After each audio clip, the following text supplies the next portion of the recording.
corazón rebosa de palabras buenas. Gracias.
Es un pasaje muy conocido. Evangelio según San Juan, aquí capítulo 2. De la bendita y gloriosa palabra del Señor. Al tercer día se hicieron unas bodas en Caná de Galilea y estaba allí la madre de Jesús y fueron también invitados allí. Y estaba allí la madre de Jesús y fueron también invitados a las bodas Jesús y sus discípulos. Y faltando el vino, la madre de Jesús le dijo: ¿no tienen vino? Jesús le dijo: ¿qué tienes conmigo, mujer? Aún no ha venido mi hora. Su madre dijo a los que servían: haced todo lo que os dijere. Y estaban allí 6 tinajas de piedra para agua conforme al rito de la purificación de los judíos, en cada una de las cuales cabían 2 o 3 cántaros. Jesús les dijo: llenad estas tinajas de agua, y las llenaron hasta arriba. Entonces le dijo: sacad ahora y llevadlo al maestresala, y se lo llevaron. Cuando el maestresala probó el agua hecha vino, sin saber él de dónde era, aunque lo sabían los sirvientes que habían sacado el agua, llamó al esposo y le dijo: todo hombre sirve primero el buen vino, y cuando ya han bebido mucho, entonces el inferior, mas tú has reservado el buen vino hasta ahora. Este principio de señales hizo Jesús en Caná de Galilea y manifestó su gloria, y sus discípulos creyeron en él. Después de esto descendieron a Capernaum, él, su madre, sus hermanos y sus discípulos, y estuvieron allí no muchos días.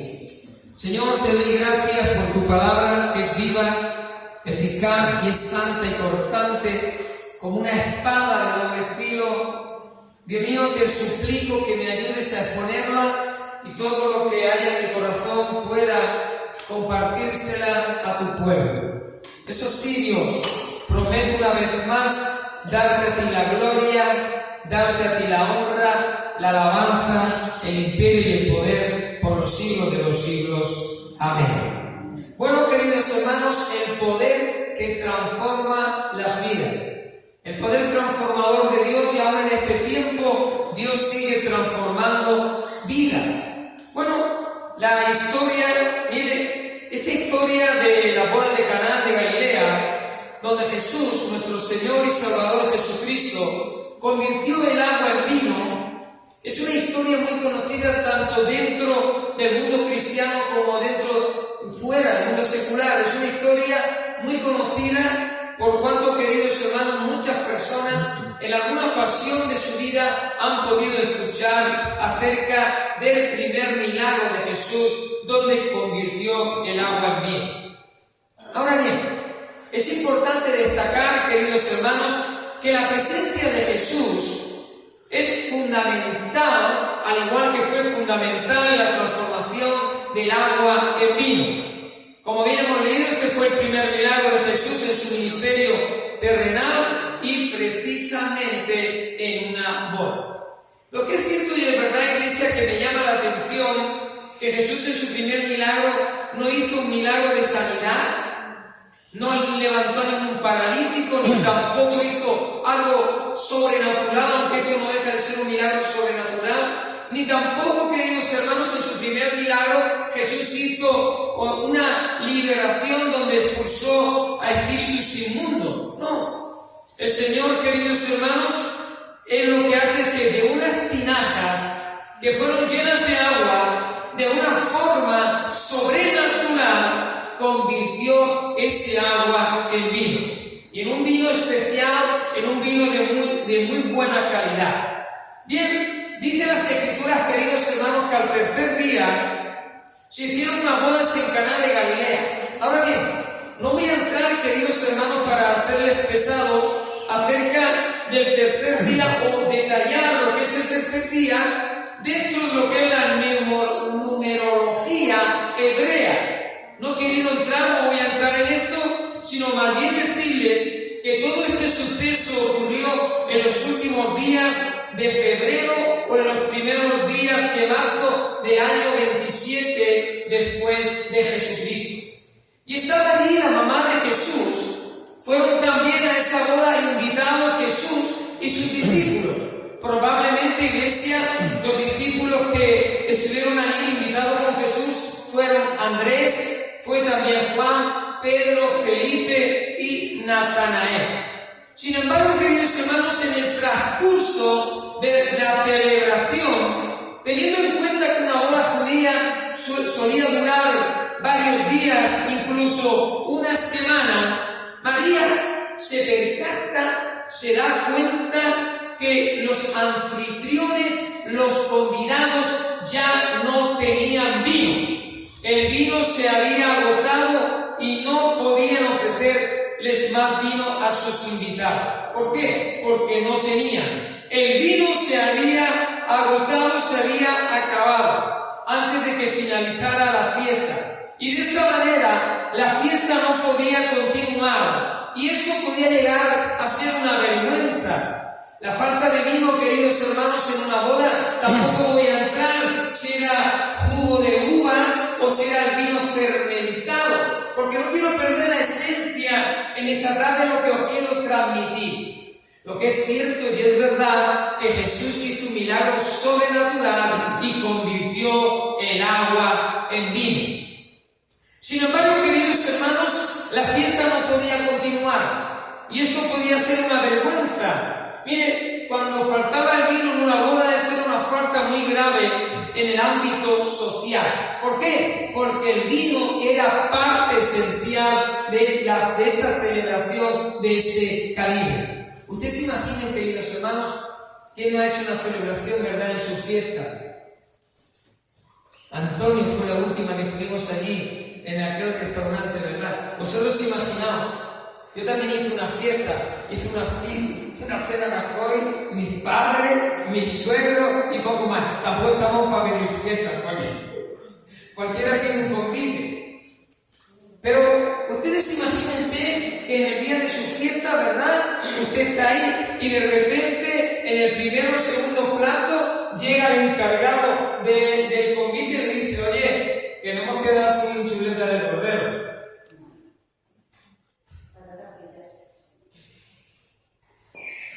Imagínate que llega y le dice: oye, que no hemos quedado sin comida para los comensales. ¿Cómo quedaría? ¿No? La última boda que fue Antonio y Arancha. Os quedaréis a cuadro, ¿no? Que me están diciendo: no hay comida. No hay. ¿Cómo es esto? ¿Qué tal? ¿Verdad? Y esto era un problema serio en el ámbito social, en las bodas judías. Era una falta muy grave. Porque el vino, como bien he dicho, era parte esencial de una celebración de ese calibre. Ahora bien, notamos algo muy importante a destacar, y es que el Señor comenzó su ministerio terrenal en una boda y lo terminará con su iglesia celebrando su propia boda, que son las bodas de la cena del Cordero, las bodas del Cordero, donde su iglesia será presentada como la novia de Cristo. ¿No es esto algo maravilloso? Mire, es curioso, ¿verdad? Estudiando y viendo esto, el Señor comienza su ministerio terrenal en una boda, convirtiendo el agua en vino, que fue el primer milagro, y el Señor concluirá su ministerio terrenal en esa celebración donde la iglesia será presentada al Padre en las bodas del Cordero. Nosotros como iglesia somos la novia de Cristo. Por eso dice la Biblia: bienaventurados los que son llamados a la cena de las bodas del Cordero. Esto es algo maravilloso, esto es algo sorprendente. ¿Alguna vez había escuchado esto? Que Jesús te va a presentar al Padre como su novia y va a decir: Padre, está aquí la novia. Queridos, es importante destacar y aclarar que la iglesia que es usted y que soy yo, la iglesia que es el cuerpo de Cristo y que actualmente se encuentra aquí en la iglesia, en la tierra, estamos comprometidos con Cristo. Hay un compromiso de parte de la iglesia. Esto quiere decir, queridos hermanos, que estamos comprometidos con Cristo, al igual que aquellas vírgenes prudentes en la parábola, donde aquellas permanecían expectantes con sus lámparas llenas de aceite, vigilantes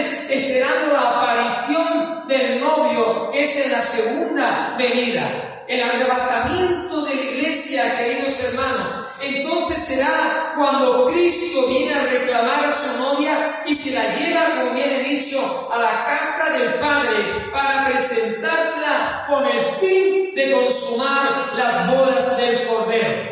Pero es algo importante destacar también, que no solo, queridos hermanos, en esa boda estará la iglesia como novia de Cristo, sino también los santos del Antiguo Testamento que serán resucitados en la segunda venida de Cristo, así como los mártires que han muerto en la gran tribulación. Por consiguiente, queridos hermanos, bienaventurados los que son llamados a la cena de las bodas del Cordero. Es curioso, como bien he dicho, el Señor comenzó su ministerio celebrando una boda y haciendo el milagro de la transformación del agua en vino, y, queridos hermanos, concluirá su ministerio celebrando su boda allá en los lugares celestiales, donde entonces Cristo nos presentará y le dirá: Padre, he aquí mi novia. Y entonces, como estamos comprometidos en esas bodas del Cordero, se va a consumar las bodas y estaremos de celebración. Yo creo, iglesia, de verdad que esto merece, a mi entender, un fuerte aplauso al que vive.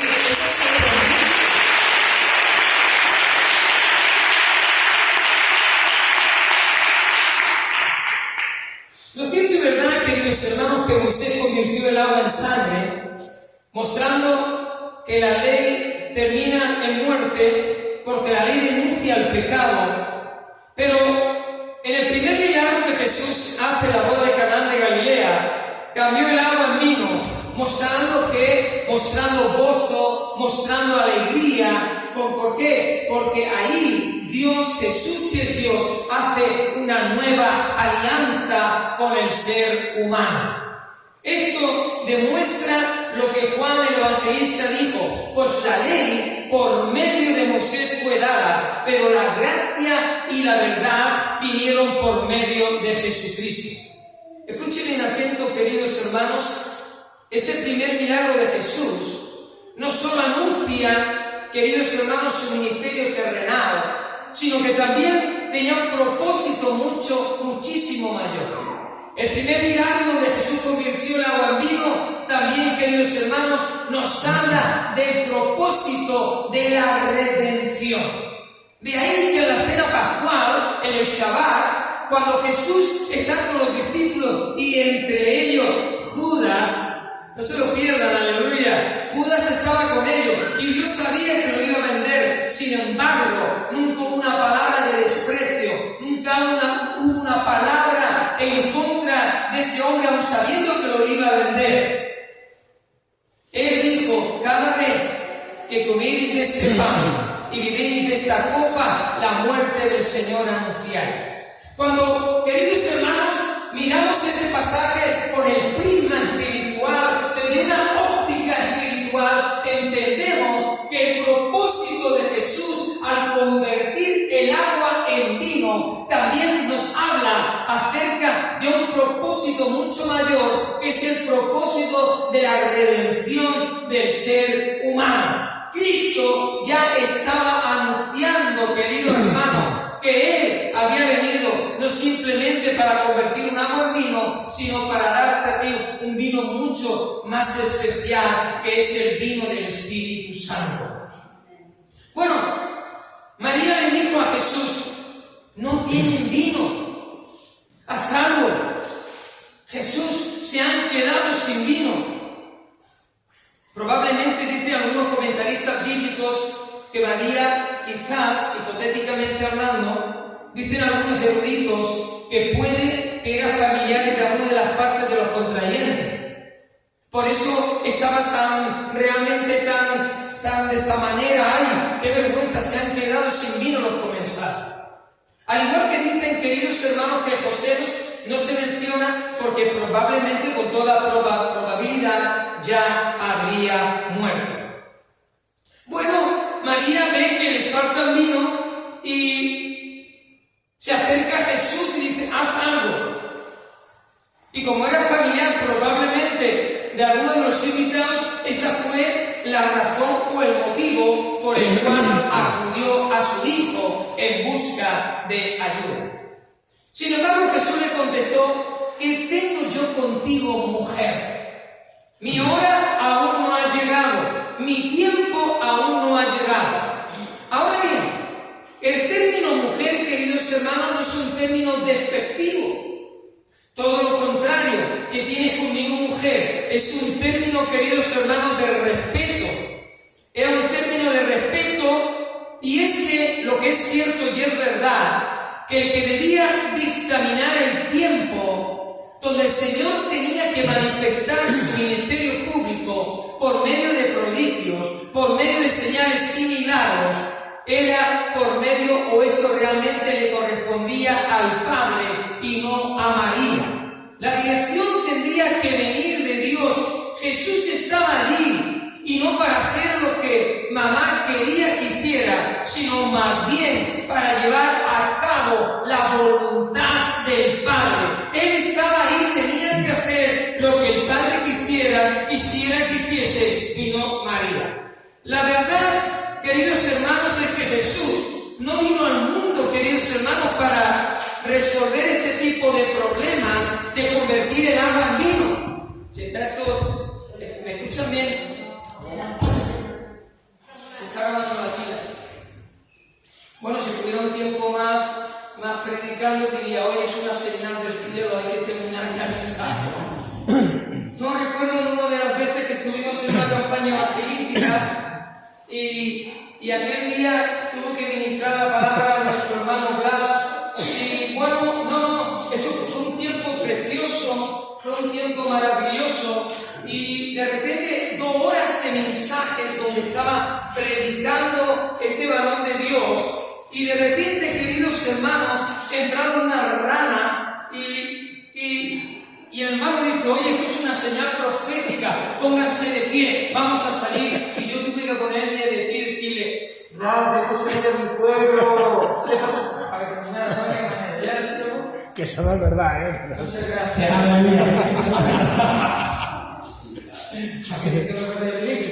Lo de la mandarina. De hecho, tuviste una campaña grande. Ah, sí. ¿Te sentiste, Claudio, algo de esto, hombre? Mire, queridos hermanos, estaba diciendo que Jesús no vino al mundo para resolver este tipo de problemas. Él tenía un propósito claro y definido, y es acerca de la redención de la humanidad. Yo no creo en las casualidades, el cristiano no creemos en las casualidades. El cristiano lo que cree es en la providencia divina.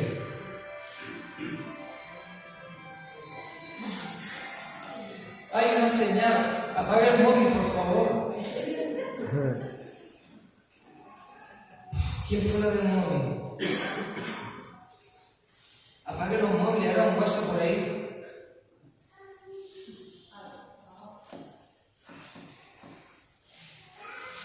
Como bien he dicho, Jesús no vino al mundo para resolver el problema de convertir el agua en vino. Él tenía un propósito mucho mayor, que es el propósito de la redención. Y te voy a decir algo, queridos hermanos, yo que no creo, como bien he dicho, en las casualidades, porque no creo, yo creo en la providencia. Te digo algo en esta tarde: el que usted esté aquí en esta tarde no es una casualidad, sino que dice la Biblia: nadie viene al Padre si el Hijo no lo trajere. El que usted esté aquí, el que yo esté aquí, eso forma parte del propósito y del plan de Dios para cada una de nuestras vidas. El vino se había acabado, la provisión para la gente se había agotado, y la falta de vino simboliza la falta de gozo. El vino simboliza alegría, aunque en varias partes de la Biblia se manifiesta de esto, como bien he dicho, como por ejemplo, dice el Salmo 104, verso 15, y el vino que alegra el corazón del hombre. Sin embargo, el vino se acabó. Y como el vino se acabó, podríamos decir juntamente la alegría de la fiesta. Pero Jesús estaba en aquella ceremonia y estaba en calidad de un invitado muy especial. Y aunque hubo un incidente que pudo echar a perder o arruinar la boda o aquella comienza cuando Jesús transformó aquel agua en vino. De nuevo hubo gozo, de nuevo hubo alegría, y no es porque estaban ebrios, cuidado. Y es que, permíteme decirte en esta tarde algo, solo por medio de la transformación de Jesús en tu vida podrás tener gozo. Solo por medio de la transformación de Jesús en tu vida podrás hallar la paz y podrás disfrutar de plena alegría, porque el vino que Dios te ofrece, porque el vino que Dios te da no es un vino fermentado, sino que es el vino de la persona del Espíritu Santo, y los frutos del Espíritu Santo son amor, es gozo, es paz, es paciencia, es benignidad, es fe, es mansedumbre y templanza, y contra tales cosas no hay ley. Lo que es cierto y es verdad, iglesia, que los frutos del Espíritu Santo son la realidad y las virtudes o manifestaciones perceptibles de que Dios está obrando en el corazón o en la vida de una persona. No obstante, para que todo esto acontezca, usted tiene que invitar a Jesús en su corazón. Jesús está en esta tarde y está en calidad de un invitado muy especial. Usted tiene que invitar a Jesús a que entre en su vida, y se cumplirá en su vida el salmo que dice: tú has hecho que mi corazón rebose de alegría, alegría mayor que la que tienen los que disfrutan de trigo y de vino en abundancia. Hay personas, queridos hermanos, que de la única manera que son felices es cuando están bebiendo o cuando están consumiendo algo que realmente son sustancias prohibidas. Pero el vino que Dios te da es un vino, queridos hermanos, aleluya, que rebosará tu corazón de alegría, rebosará tu corazón de gozo y de paz, mayor de que aquellos o estos que disfrutan de una buena comida y disfrutan de bebida. ¿Y sabe usted por qué? Porque no solo de pan vivirá el hombre, sino de toda palabra que sale de la boca de Dios.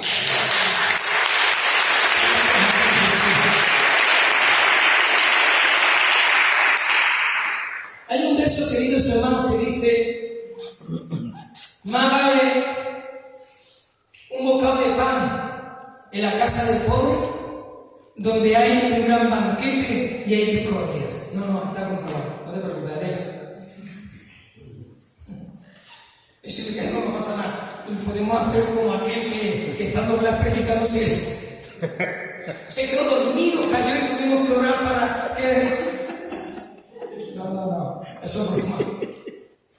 Más vale un bocado de pan en la casa del pobre que un gran banquete donde haya discordias y contiendas. Y no es la primera vez, queridos hermanos, que cuando hay fiesta y se le calienta en el morro, hay un gran problema. Comienzan los familiares: es que tú esto, es que... Y aquí es un caos. No solo de pan vivirá el hombre, sino de toda palabra que sale de la boca de Dios. Ahora bien, hay otro detalle a tener en cuenta, y es que en aquella boda había 6 tinajas vacías. Las tinajas estaban vacías y el agua que debía de haber supuestamente en aquellas tinajas se usaba, queridos hermanos, para los ritos de la purificación de los judíos. El agua de estas tinajas se necesitaba por 2 motivos. Número 1, para lavarse los pies. Ustedes saben que en aquella época las carreteras no estaban pavimentadas. Esto significa que los zapatos que llevaban eran como sandalias, y usted imagínese, andando por el polvo y sudando los pies se ensuciaban. El agua de estas tinajas eran para limpiar los pies a los invitados a la casa.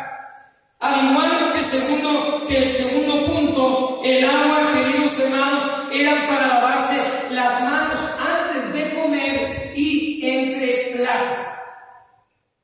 Lamentablemente, hay muchas vidas como estas tinajas, vidas que están vacías, vidas sin agua, vidas sin ilusión, vidas sin ganas de vivir, vidas sin esperanza, donde todo es fachada y sus vidas están de continuo en amargura, en tristeza y en un inmenso sufrimiento. Las tinajas estaban vacías, no había agua para poder cumplir con la purificación ceremonial. Es más, el evangelista Marcos nos dice que los fariseos y todos los judíos, aferrándose a la tradición de los ancianos, si muchas veces no se lavaban las manos, no comían. Sin embargo, iglesia, la ceremonia judía no pudieron evitar la decadencia espiritual que había en el pueblo o en la nación de Israel. Desde Malaquías, el último libro de la Biblia, hasta Mateos, hubo 400 años de silencio. Había una decadencia espiritual en Israel, que Dios cesó el trato profético para con sus hijos.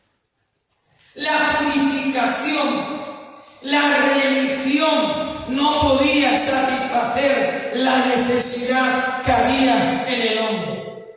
Estos judíos, es cierto y es verdad, hermanos, que tenían ceremonias externas, pero estaban como estas tinajas, vacíos.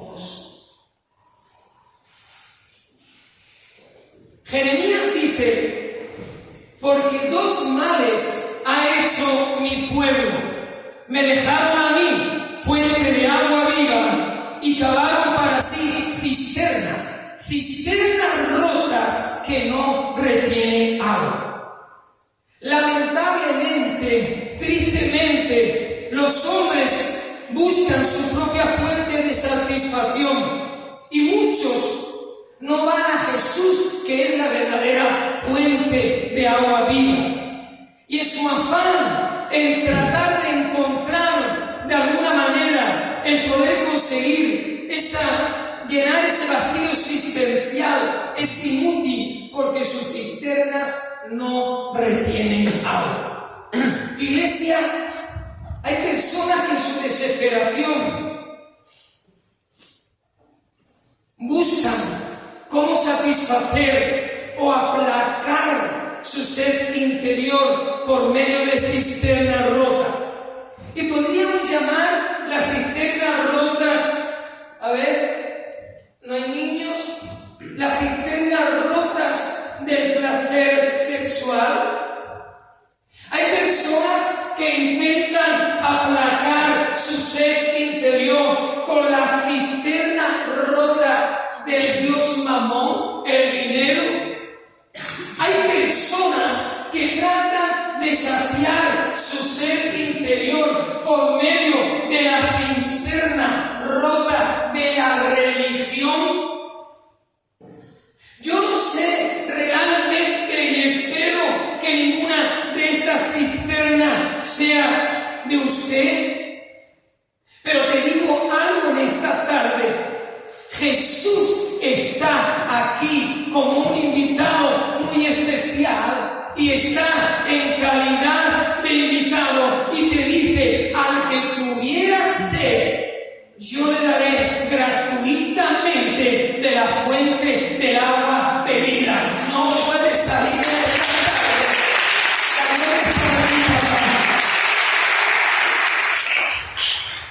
No puedes salir de esta tarde sin que Jesús pueda satisfacer tu necesidad interior.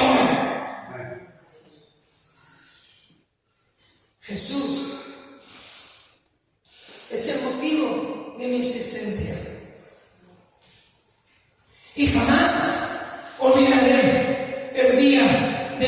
conversión. Jamás olvidaré cuando le dije a una chica llamada Rafaela, necesito a Cristo en mi vida. Aquella se sorprendió y dijo, ¿cómo? Si tu Dios es señora Cari, la que haces las sesiones de espiritismo, ¿cómo que tú necesitas a Jesús? Sí, yo necesito a Jesús, porque a la edad de 30 años, la cisterna rota del alcohol no pudo saciar mi vacío. A la edad de 15 y 16 años, mi cisterna rota de la brujería no pudo saciar la necesidad que yo tenía. Pero Dios, que es bueno en gran manera, Él dice, al que tuviera sed, yo le daré gratuitamente de la fuente del agua de vida. Y es que, te digo algo, Dios transforma nuestras dificultades en milagros.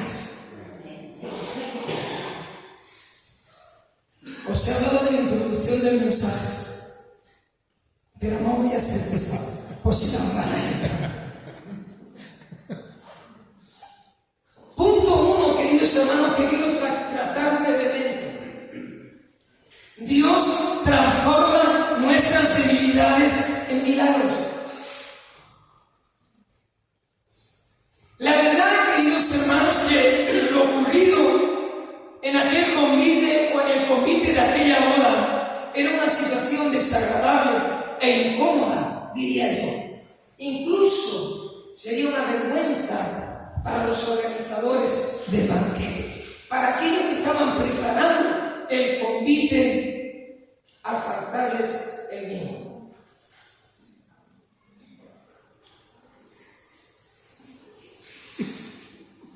Me tienes abandonado. Todos empezáis bien, pero esto es como el noviazgo. Como el noviazgo, ¿verdad?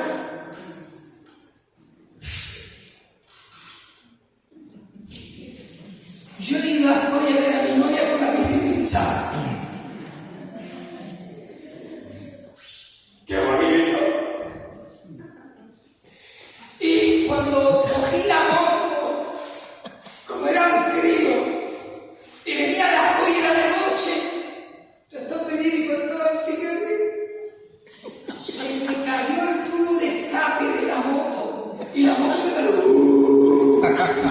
Yo me asusté, era tan el miedo que tenía, digo, no me vuelvo a por el tubo de escape.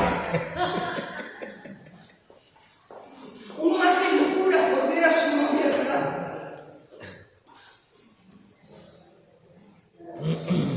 Estás perdonado. ¡Qué vergüenza! Se quedaron sin vino, Adela. ¿Qué pasaba? Diría, madre mía. Era mosto, no era vino, no era. Oye, qué desagradable. ¿Qué tiempo pasaron a faltarles el vino? No obstante, Dios, escuche bien, Dios muestra su gloria en los momentos más difíciles. El Señor se manifiesta en el momento más preciso. En ese momento más difícil, en ese momento preciso, Dios se mostró a mi vida, al igual que Dios se mostró a la tuya. O cómo no mencionar la historia de aquel joven José, ¿verdad? Ese joven, queridos hermanos, que fue denunciado injustamente por una mujer despechada porque este joven no quiso tener relación. ¿Cómo no mencionar, queridos hermanos, por lo que este joven pasó? Fue encarcelado, vendido por sus hermanos y así, etcétera, etcétera. O cómo no recordar, iglesia, brevemente el libro de Éxodo, donde los padres de Moisés tuvieron que enfrentarse a una situación crítica. Cuando nació Moisés, Había un decreto mortal. Faraón dictaminó un decreto mortal de que todo varón que naciese de entre los hebreos debería morir. Sin embargo, el papá de Moisés y la mamá de Moisés, Séfora, confiaron en el Dios de los hebreos y mantuvieron a Moisés 3 meses. A los 3 meses, usted ya conoce la historia, ¿verdad? Aquel canastillo calafeteado con brea, con una sustancia, lo dejaron a Moisés y Moisés llegó al palacio real, queridos hermanos, a tal punto que Moisés iba a ser el heredero al trono faraónico. Y es que, queridos hermanos, Dios manifiesta nuestras debilidades en milagros. José, a pesar de todo lo que padeció, y ahí dice la Biblia que Dios estaba con José, llegó a ser un personaje muy influyente y ser el número 1 allí en Egipto.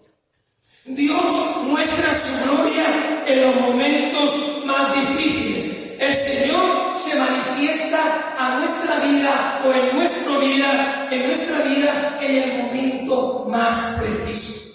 Y en ese momento más preciso, donde le faltó el vino, Dios resolvió el problema convirtiendo el agua en vino. Y es que, como bien he dicho, Dios transforma nuestras debilidades en milagros. Por eso, en la debilidad de la carne se manifiesta, se perfecciona el poder de Dios. Y podemos decir, los cristianos en este tiempo, diga el débil, fuerte soy, o todo lo puedo en Cristo, porque Cristo me fortalece. Aleluya.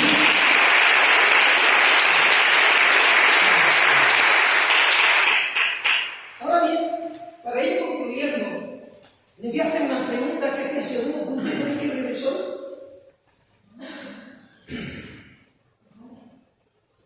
Yo hago una pregunta en la iglesia y le digo, ¿dónde estuvo el éxito del milagro? Lo digo por aquí, secretario, está allí por los niños. A ver. En convertir. En convertir el agua en vino y luego todas las personas los convierte. Muy bien, pero ahora voy por aquí. Ha sido muy valiente, pero yo bien. ¿Dónde estuvo el éxito del milagro donde Dios convirtió el agua en vino?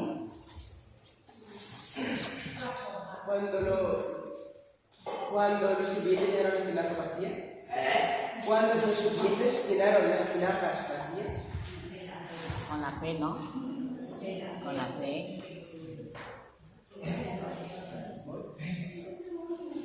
No tienes cobre ni nada de eso, ¿verdad?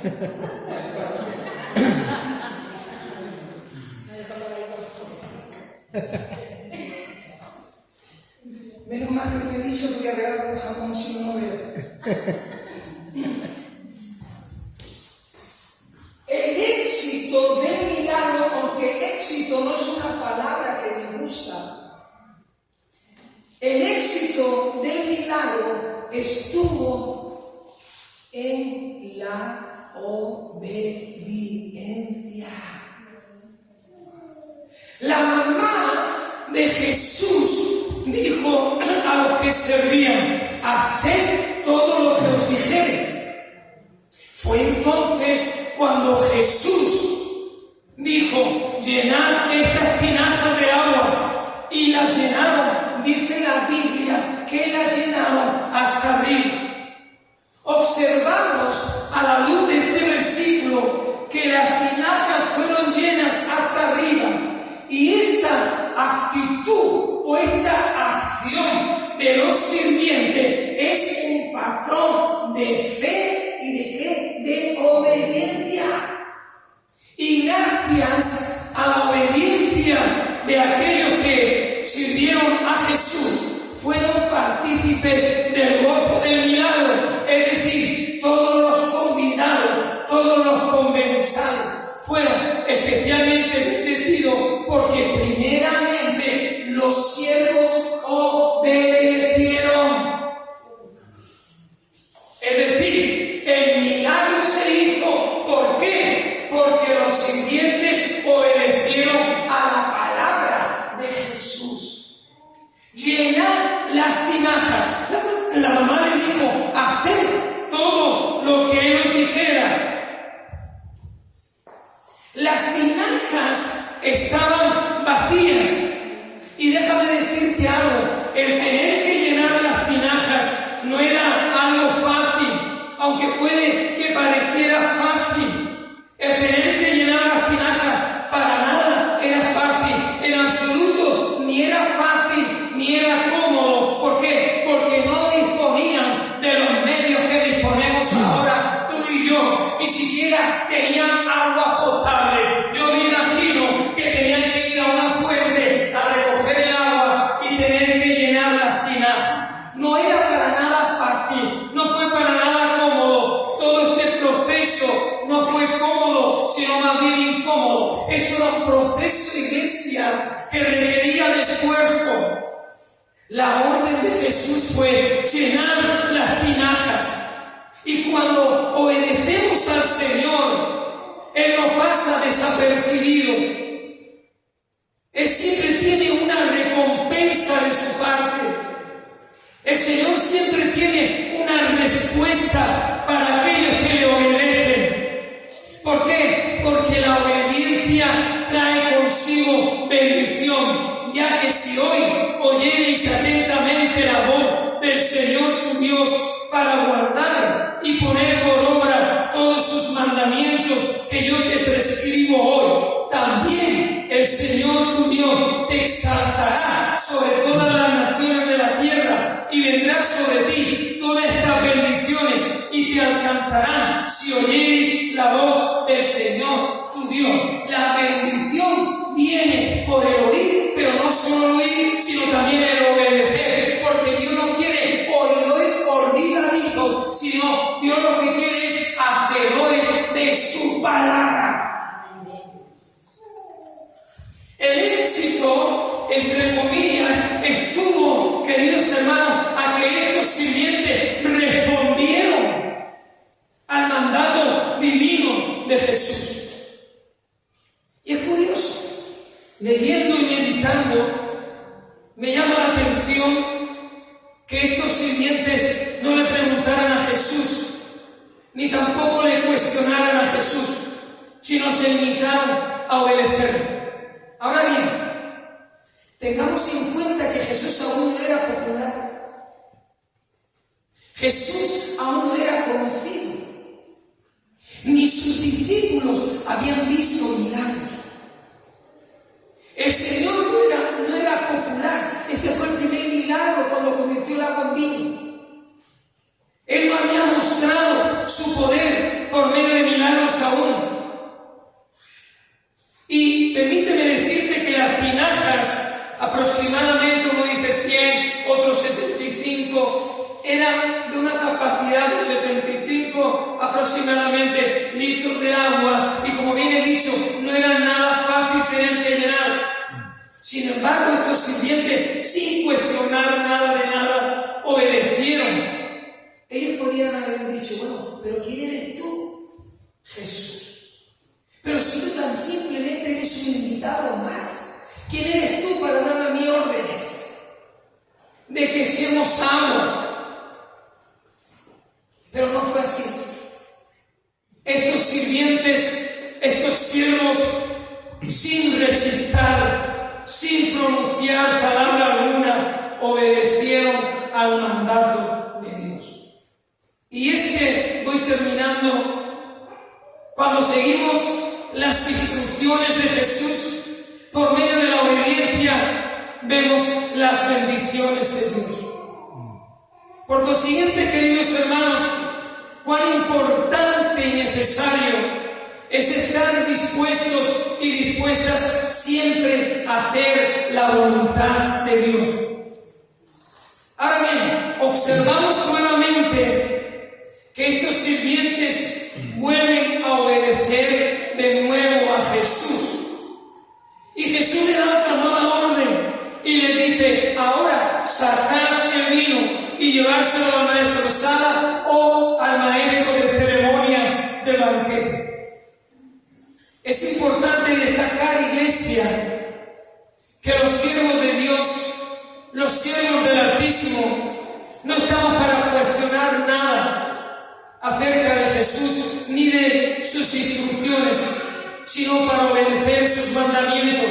Y solo cuando obedecemos la palabra de Dios es cuando vamos a poder ver la gloria de Dios. La obediencia, iglesia, es la llave que desata la bendición. El milagro fue hecho en respuesta ¿a qué? A la obediencia de aquellos que obedecieron las instrucciones de Jesús. La obediencia, iglesia, es la premisa de todas las promesas de Dios para tu vida. Es verdad que Dios, queridos hermanos, nos da sus promesas por su gracia, pero solo podrás disfrutar de sus promesas cuando usted y yo seguimos sus instrucciones. Estoy hablando de las promesas condicionales. Un inciso, Esto es importante que la iglesia lo sepa.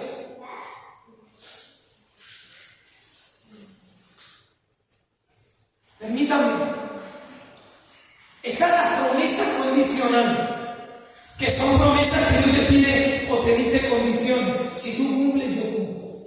Es algo recíproco. Pero existen las promesas incondicionales, que son promesas que aún faltan de cumplirse para el pueblo de Israel. Esas son las promesas incondicionales que Dios las va a cumplir sí o sí. Pero en esas promesas condicionales, Dios que nos las da por su gracia, vamos a disfrutar de ellas cuando nosotros le obedezcamos.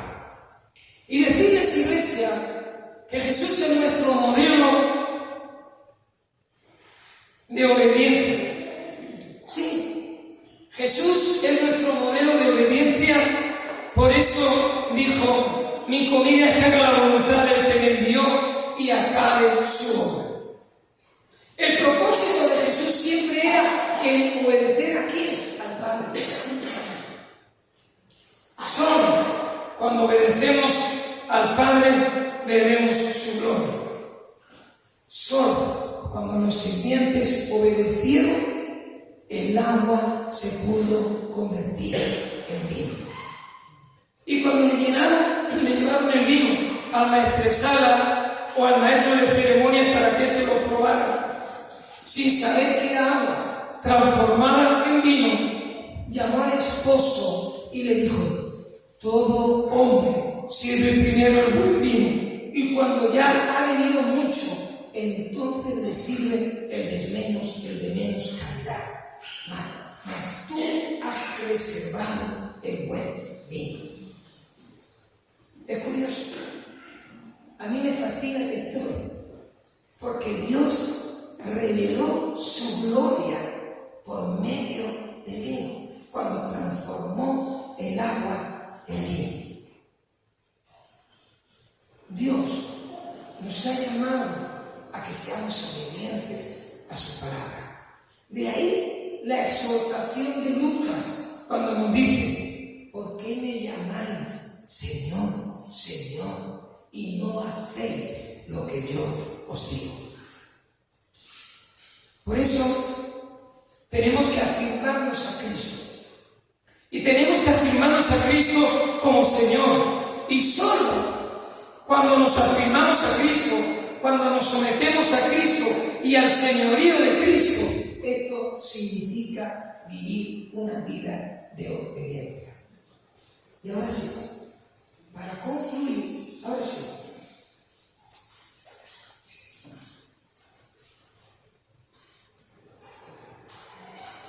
Para concluir, permítame decirle que el milagro de Jesús en Canaán de Galilea no solo fue para sacar a una pareja de apuros en su boda. No. El primer milagro de Jesús en la boda de Canaán de Galilea fue para manifestar la gloria de Dios y la misión de Jesús aquí en esta tierra. Y Jesús está en esta tarde en este lugar. Y está en calidad de un invitado muy especial. Permítame, vamos a regalarle unos segunditos.